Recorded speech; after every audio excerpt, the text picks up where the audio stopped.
Assalamualaikum warahmatullahi wabarakatuh. Perkenalkan, nama saya Sabrina Amelia Rizky dengan NIM 210241167.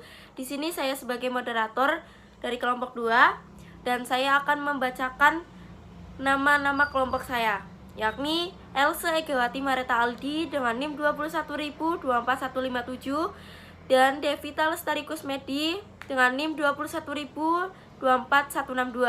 Baiklah, untuk lebih lanjut saya akan membacakan materi yang dibawakan oleh kelompok 2, yakni kompetensi dai atau Al-Qudrah Ad-Dai. Jadi, berhasil atau tidaknya suatu gerakan dakwah sangat ditentukan oleh berbagai Al-Qudrah atau kompetensi yang harus dimiliki oleh seorang dai. Yang dimaksud dengan Al-Qudrah di sini adalah sejumlah kemampuan pemahaman dan kekuatan tauhid sebagai ruhul jihad atau pemahaman syariat Islam dan kekuatan semangat ibadah, akhlak muamalah yang menyatu dalam setiap gerak pikiran, hati, dan perbuatan. Perlu diingat, bukan berarti bahwa orang yang tidak memiliki kompetensi yang ideal atau lebih komprehensif tidak perlu berdakwah. Berdakwah tetap wajib dilaksanakan oleh setiap muslim yang sudah balik atau mukallaf, baik laki-laki maupun perempuan, kapanpun dan dimanapun sesuai dengan kadar kemampuan yang dimiliki oleh seseorang. Yang kedua, yakni dai pada garis besarnya dapat dibagi menjadi 3, yaitu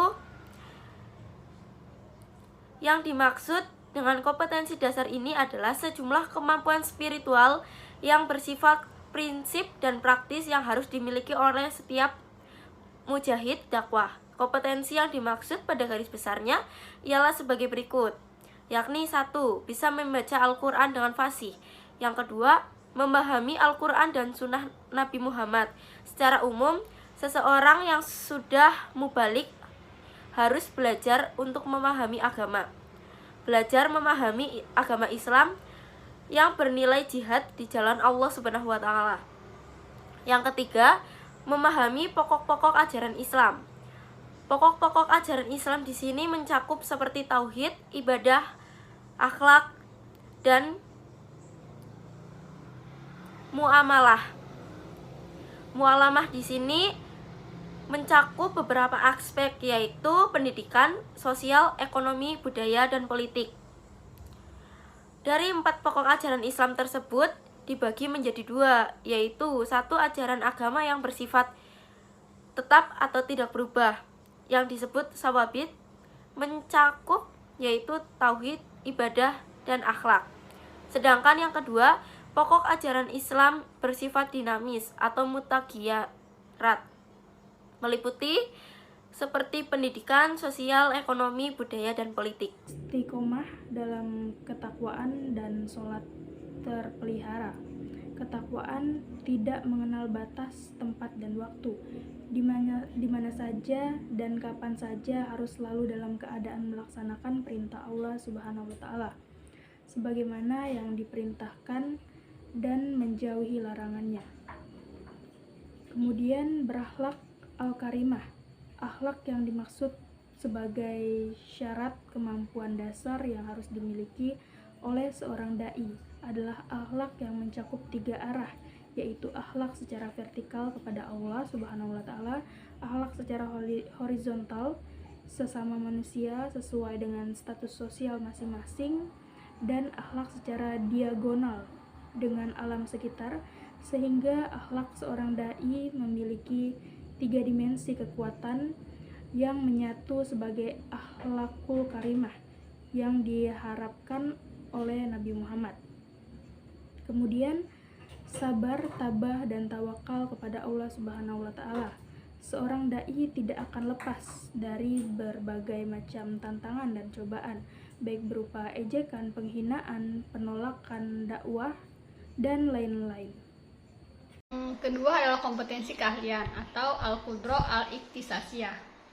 Yang dimaksud dengan kompetensi keahlian di sini adalah kemampuan penguasaan ilmu pengetahuan yang menjadi alat untuk menyampaikan pesan dakwah, dan ilmu yang merupakan pengembangan materi dakwah. Adapun kompetensi yang dimaksud ialah sebagai berikut.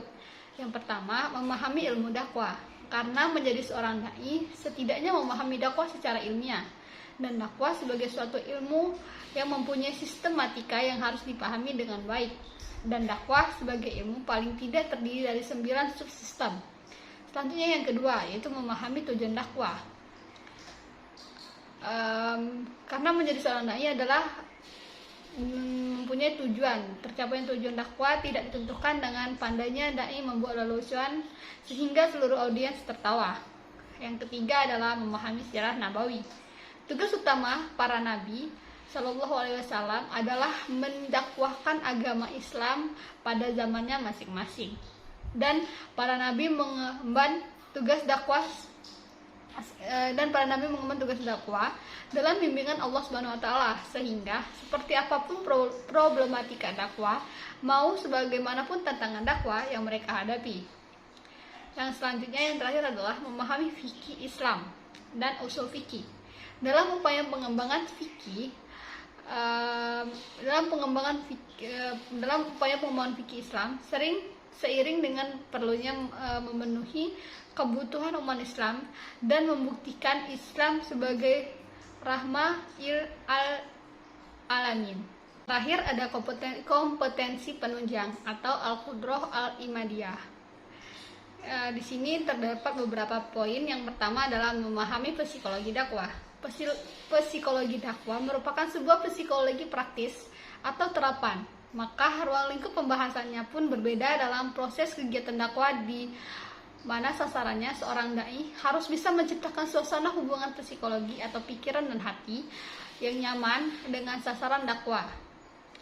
Pada dasarnya manusia memiliki kebutuhan yang sama, yaitu ingin memiliki rasa, ingin dihargai, ingin dicintai dan mencintai. Maka dari itu seorang dai harus bisa menembus hati yang paling dalam kepada sasaran dakwahnya tersebut. Dan yang kedua, minimal bisa memahami dasar-dasar bahasa Arab. Seorang dai setidaknya bisa memahami bahasa Arab. Paling tidak pengetahuan tentang dasar-dasar bahasa Arab harus diketahui dan dimiliki. Dan yang terakhir adalah memahami perkembangan ilmu pengetahuan yang relatif luas. Yang dimaksud di sini garis besarnya ialah mencakup 2 kelompok ilmu pengetahuan. Yang pertama adalah ilmu pengetahuan yang terkait dengan proses dakwah, dan yang kedua adalah ilmu pengetahuan yang terkait dengan materi dakwah itu sendiri. Mungkin cuma ini presentasi yang dapat kelompok kami sampaikan. Kami akhiri. Wassalamualaikum warahmatullahi wabarakatuh.